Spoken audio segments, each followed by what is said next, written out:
Hello, and welcome to the Community IT Innovators Technology Topics Podcast, where we discuss nonprofit technology, cybersecurity, tech project implementation, strategic planning, and nonprofit IT careers. Find us at communityit.com. Welcome. My name is Carolyn Woodard, and I am the Director of Outreach for Community IT. Thank you for joining us for part 3 of our series of discussions on high-tech and cutting-edge technology for nonprofits. Today, our 3 senior experts will be discussing artificial intelligence, AI, and machine-based learning, and how these technologies are already impacting nonprofits. If you missed part 1 on virtual reality or part 2 on crypto and blockchain applications, you can find them if you subscribe wherever you listen to podcasts. I'll let our experts introduce themselves and get right into the discussion of AI. So my name is Johan Hammerstrom. I'm the CEO at Community IT. So I'm happy to be here today with Steve. Steve, Sure. You want to introduce yourself? Sure. I'm Steve Longenecker. I'm the Director of IT Consulting at Community IT. My name is Nura Aboki. I'm an IT business manager and a senior consultant at Community IT. You want to take a stab at artificial intelligence? What are your thoughts about that? Yeah, it's interesting. I mean, it's the kind of thing that I was pretty skeptical of for a long time, just feeling like it was a lot of hype. I mean, I think part of the problem with technology, with high tech in general, is that there's enormous amounts of money to be made, and the way in which like new technology gets funded and promoted really lends itself to a lot of hype and exuberance that isn't always warranted, especially with new technology. So it's hard to know, like, is this real or is this just a venture capitalist trying to drum up interest in their latest project that they're funding. But it does seem like there's things happening now in artificial intelligence that are real and legitimate and different. And my understanding is that a lot of that is driven by there's kind of two things that you need to make artificial intelligence work. And most AI, I think, is using a neural network based approach, where you build this neural network and then you train it. And you're basically like, much in the way that human intelligence is thought to work, you're just showing patterns. Humans are like in a reductive sense, like human intelligence is like pattern recognition, and responding, recognizing patterns and responding to patterns. And that's a lot what artificial intelligence is. Like, you create a model and then you train that model. And the more data you can use to train the model, the more accurate the model is going to become when it starts, when you start asking it to do more and more sophisticated things. And so large-scale models and large-scale data sets are something that the modern sort of world of the internet has really enabled. And so large-scale models are available now for the first time ever because of these enormous data centers that Facebook and Google and Amazon and Microsoft, to an increasing extent, have created. And those 4 companies have created data centers that are significantly larger than what any other entity on Earth has created. And in fact, like when the US government wants to open an enormous data center, they contract it out, to one of those four companies. So because of the scale and the size of basically they're creating these enormous computing environments that have the ability to create models at a very large scale in a way that has never been possible before. And so that's like one sort of half of the equation. The other half of the equation is the data sets. Right. And to train them on. To train them on. Right. And in the same way, these companies have amassed over the internet enormous data sets. So, right. For years, zillions of pictures of dogs, zillions of pictures of cats. If you want to train a computer on why people think certain cat videos are funny and other cat videos are not, there's a billion cat videos with Exactly. data about how many of them are viewed, which ones are viewed more, and just feed it in.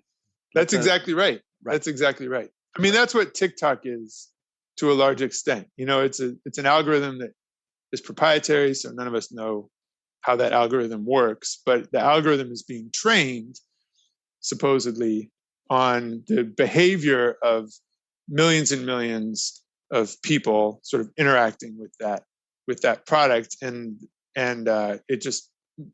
it modifies and adapts over time. And that's what all artificial intelligence models are doing.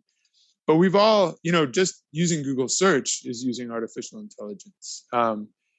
If you've uploaded your photos to Google Photos and you go in, it's going to start surfacing things to you. Like Google Photos has become remarkably good at identifying one person over a long period of time.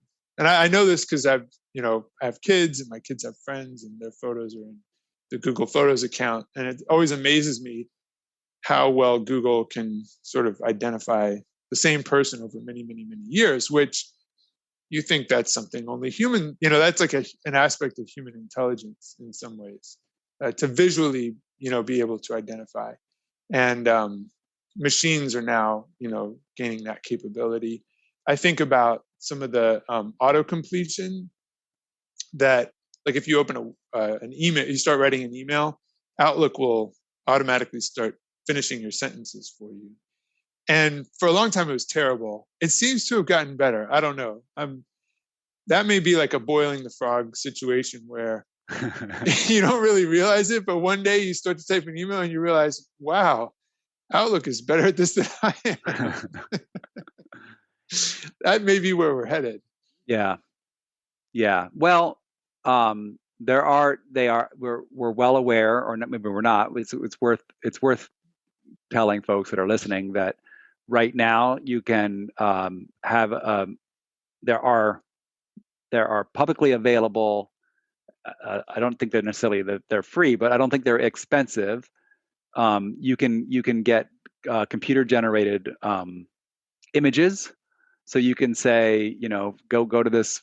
It's essentially a website, and you can say, I want a picture of a dog jumping over a fire hydrant, and it's not finding on the internet a pre-existing picture of a dog jumping over a fire hydrant.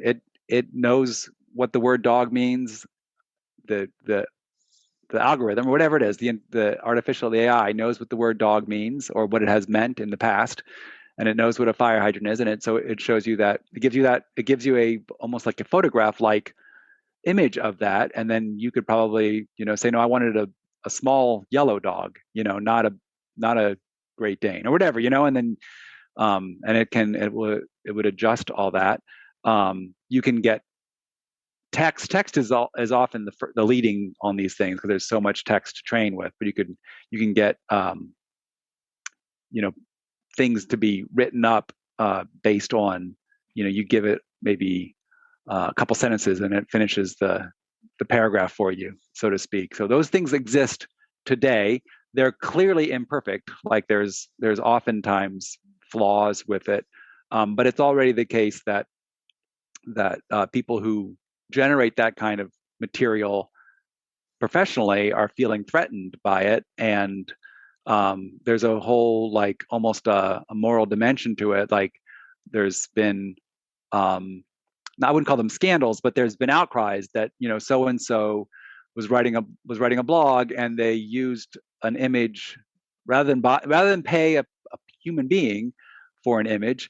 They just went to one of these AI systems and got the image out of that, and they paid their $300 a year membership fee or whatever for that service, and unlimited images available to them or whatever. And don't quote me on any of the payment systems or pricing, but my impression is that it's not that expensive, and that this is something that you can do.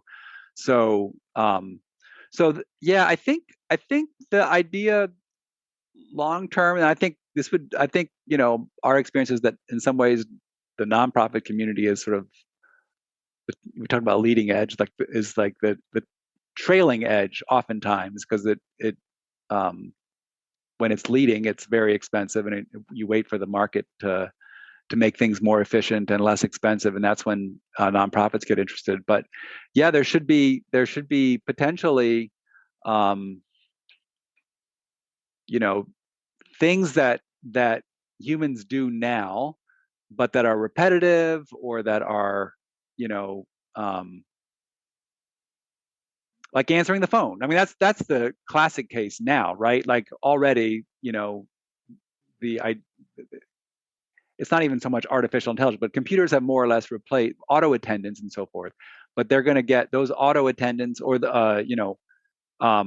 we experience them all the time when we call technical support or whatever. Like you spend the first 5 minutes talking to a computer that wants to route you to the right person and ask you in your natural voice to say, why are you call?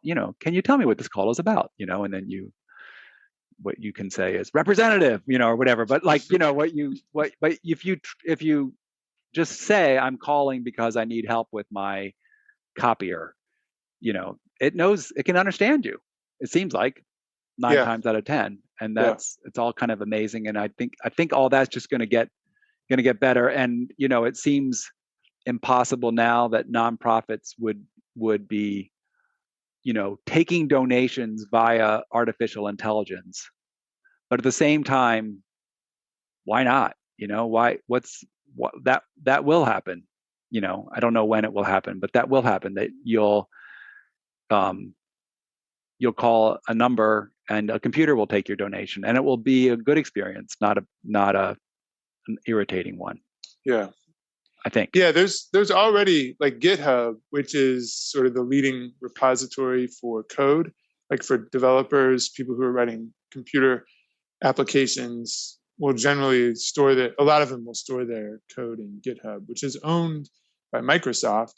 And GitHub developed an application called Copilot. And you basically, if you're a developer and you're coding, you can run Copilot in a window, like you're coding in one window, you're running Copilot in another window.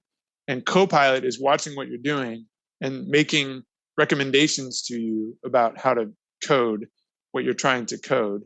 And they've found that coders who use Copilot are something like 40% more effective and efficient than coders who don't. And so it's having a meaningful positive impact. It's making them more efficient. It's an area where they're starting to see the AI become more sophisticated in terms of the levels of code that it's able to assist with. Although my impression is that tool, because I've heard about that as well, is not that it's not particularly creative. It's more doing the kinds of things that are a nuisance to coders, like copying the same subroutine over and over again, or like looking up.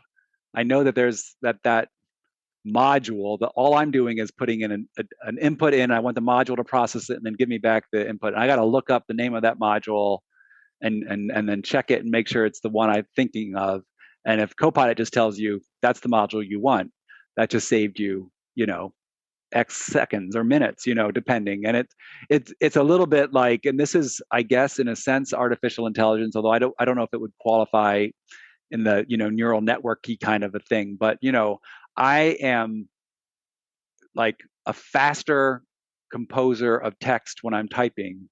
I've gotten much, much better about like not backspacing when I mistype and just blazing along, because half the time it's Microsoft Word will after I've typed it, we'll correct it, like auto-correct it. And the other half the time, it just has a red line under it, and I can do a spell correct at the end.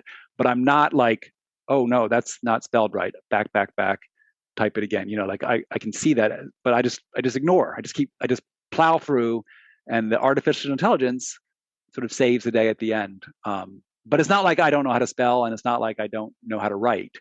It's kind of that difference between virtual reality and augmented reality in some ways. Now, who's to say that we aren't going to have, AI completely replacing whole people at some point? I won't be surprised if the receptionist's job is gone.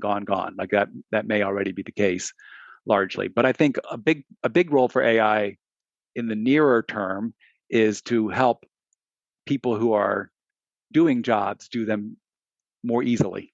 Yeah, I think that's right. And at the risk of getting too philosophical, I believe that, creativity is something that is uniquely human. And there's no point at which the machines that we build have their own innate creativity. They can enhance and augment the creativity that we bring to the table, but I think it's impossible for them to be creative on their own. But yeah, we'll have to wait and see on that. I don't know if I agree or not, but I haven't really. Yeah, that's angels dancing on the head of a pin for now, at least. Yeah. Are there any other interesting developments that you're following in technology? Well, one of the neat solution I've seen has to do with the area of natural language processing. Essentially chatbots. Some nonprofit organizations are adopting chatbots to be their virtual assistants in communicating with their volunteers, their members, donors.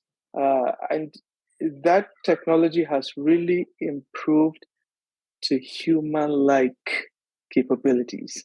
So it's having a conversation, for instance, with Google Lambda algorithm, natural language processing solution. There's a potential that you, in conversation, whether it's audio or in chat, it may be hard for another human being to distinguish whether it's a real person or a machine or a computer.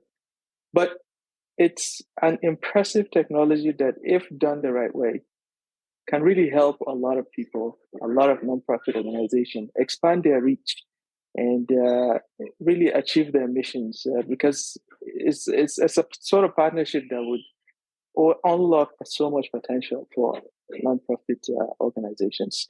So that's one aspect of advanced technology that I've seen more in the AI realm. It's called natural language processing. Specifically has to do with machine learning and deep learning algorithms. Is that technology that's starting to become available in, things like Microsoft? Yes, so I'm seeing that Microsoft has its own chatbot, and they are feeding.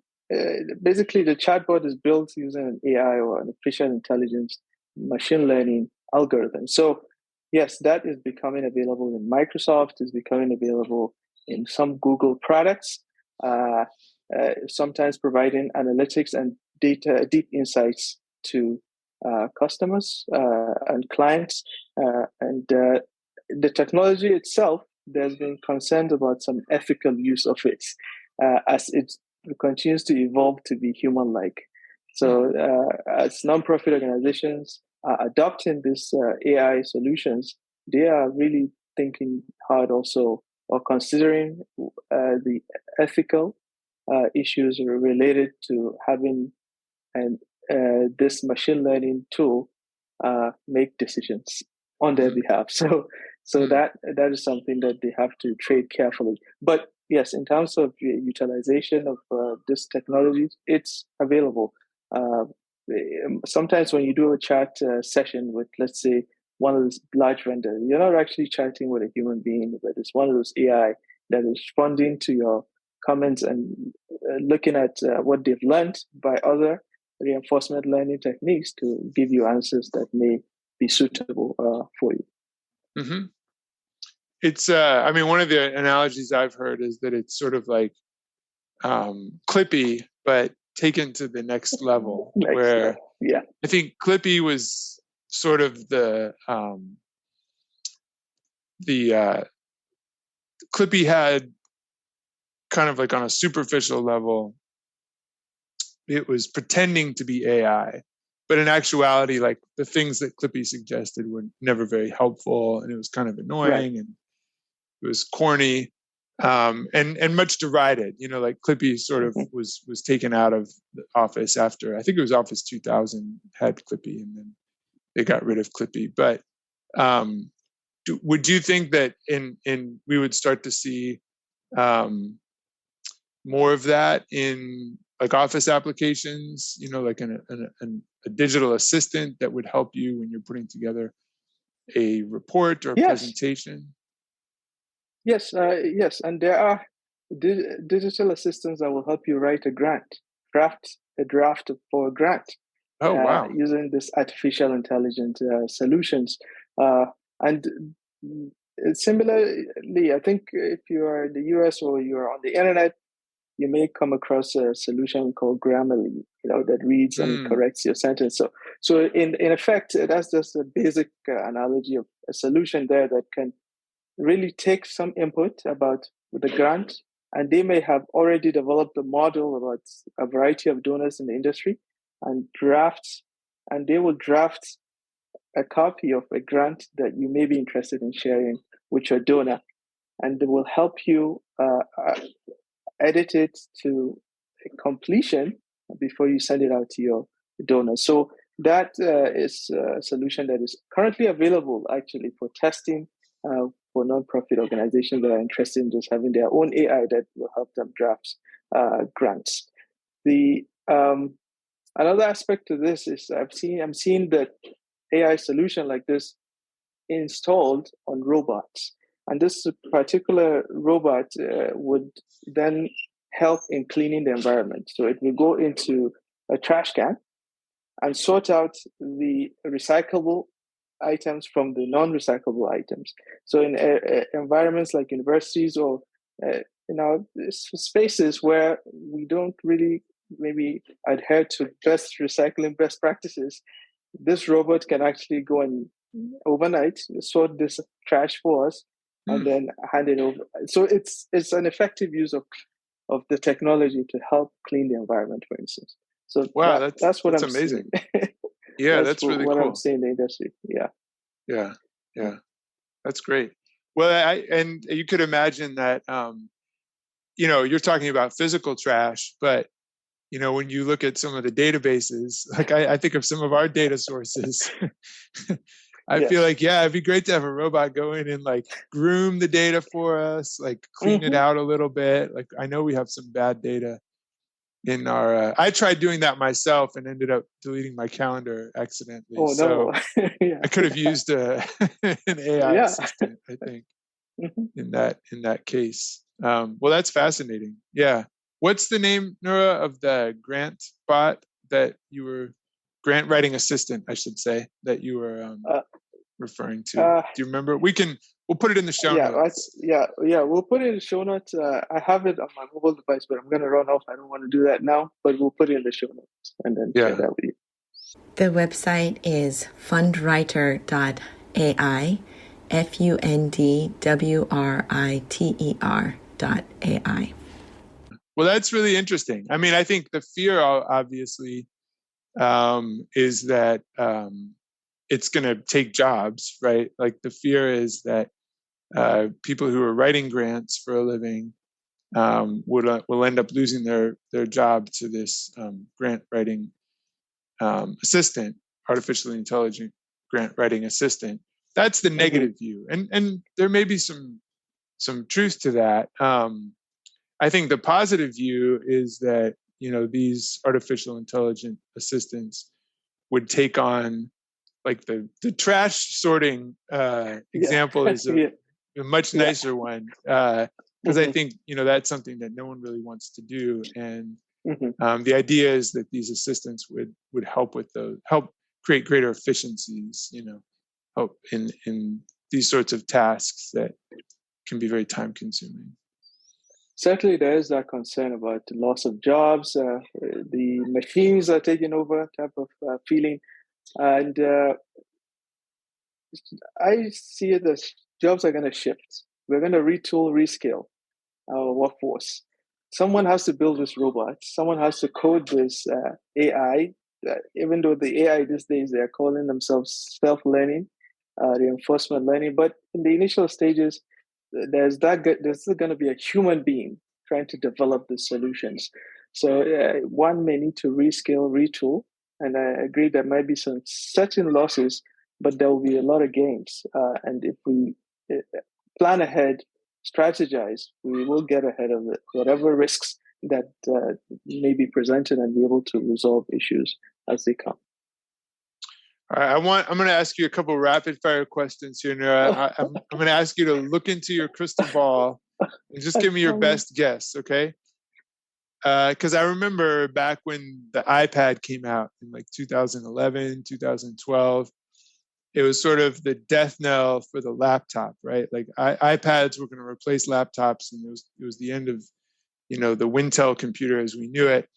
And here we are, 2022. We're each on laptops recording this presentation. So 5 years from now, are we still going to people still going to be using laptops to do their work? Yes. I think people are going to still use laptops. They're in the enterprise, in the business environment. 5 years is still a short time for us to see a significant jump to tablets only or some other form of being productive at work. What about 10 years from now? What do you think? Oh, yes. So then 10 years from now, I sense there will be some other technology that will come and replace the laptop itself. So the idea of augmented reality, VR, those solutions would have been solidified in 10 years from now, that they will begin to replace the need for having a keyboard, mouse, and a screen in front of you. You'll probably have a gadget somewhere strapped on your body that takes you into VR or AR. All right. What about email? 5 years from now, people still communicating with email. So we've seen a shift in using email in settings. People are using Slack, WhatsApp, and other mobile applications. I think email will still continue, but it's just going to be more on the mobile. So having to use laptops 5 years from now will still be people checking email, but there will be continued use of mobile devices to access email. And then there will be mobile apps like Slack and the other brands that are basically trying to replace the email entirely that will be adopted. And 10 years from now? Well, we said that about email many, many years ago. I think we're still going to see email in the space. There hasn't been yet a solid potential replacement. We've seen experiments happening, but I think 10 years from now, we may still have email, in our space. Yeah. In the words of Mark Twain, its death has been greatly exaggerated. Correct. All right. What about office networking? Will offices still manage their own Wi-Fi systems, or will everyone just be on 6G? Just like everywhere you go, there's a 6G, 7G network. You don't need private office networking anymore 5 years from now. The latter, where you mentioned the 6G mobile connectivity, cellular advanced mobile connectivity, because the speeds are matching up or even existing current Wi-Fi speeds. So if you have 5G connection, you run a speed test, you're approaching gigabit speed. Now, if you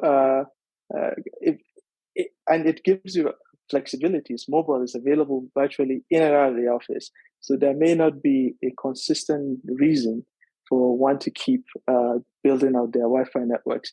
The only concern I have is just how do we make sure that there are secure private networks as part of the larger cellular network advancement, so that a client can say, oh, this is my own portion of 5G and I get dedicated speeds. And I think there will likely be that evolution in the mobile space. It might be a limitation in technology right now, but in the future, we're likely going to see that. Will Twitter still be in business in 5 years?